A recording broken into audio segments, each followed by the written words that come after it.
155, and it looks like it holds that status through at least the morning hours. And then, again, the trend with this storm, at least this evening, has been kind of to follow the left side of the forecast cone. If that were to hold true in this case, it would interact with land here in Cuba. But it's also possible to stay over water. So that's why we have a slightly weaker storm by the time we get into Saturday evening at 155. But you can see that turn is still forecast, and we have a likely landfall over Key West. This is news in case if you're just joining us, or if you've been with us for a while, you might have noticed that we keep saying this. It's looking like Key West is really threatened as the states for this storm. And whatever weakening takes place may only take it down from a 5, as you see here, to a 4. And a Category 4 is a major hurricane. So all day and all night, we have never strayed from the message that we are dealing with an arriving major hurricane. And JP, I think you've got it to play out over Southwest Florida. Yeah, there you go. And keep in mind, this could go anywhere in the cone, but also keep in mind that the storm is about I tracked it about 519, 520 miles wide. And this is an interesting thing that happened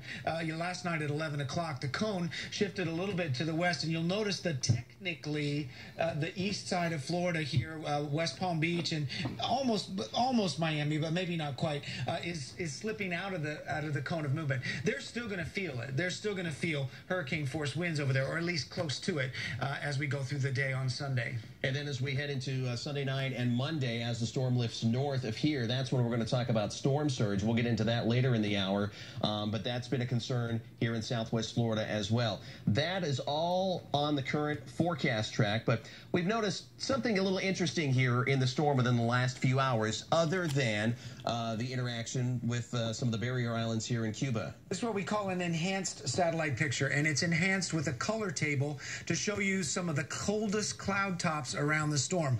A cold cloud top is important because it's tall. The top of the cloud, way up in the atmosphere, almost to the troposphere, is a very large cloud. So when we paint those cloud tops in this color scheme here, you know that we're dealing with intense, tall clouds. But look what's happened here. See that?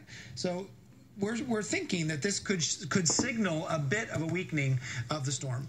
The coldest cloud tops are kind of on the eastern side of the storm right now, and we've been thinking that perhaps a little bit of drier air is starting to work into the western side of the storm, and that, coupled with the interaction here in Cuba, hopefully will weaken the storm some. And you've been hearing us talk about the turn, that Hurricane Irma is supposed to start turning toward Florida. You can see it happening right there. Look at that. The last couple of frames, it comes in. It may be getting a little unorganized, but watch right there. Let's do it again.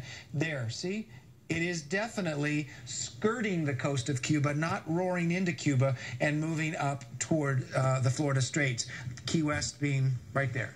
All right, so we're not out of the woods yet. We've got a long ways to go.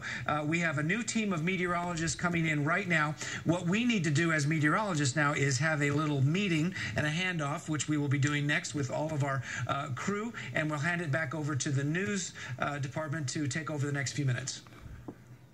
All right, guys.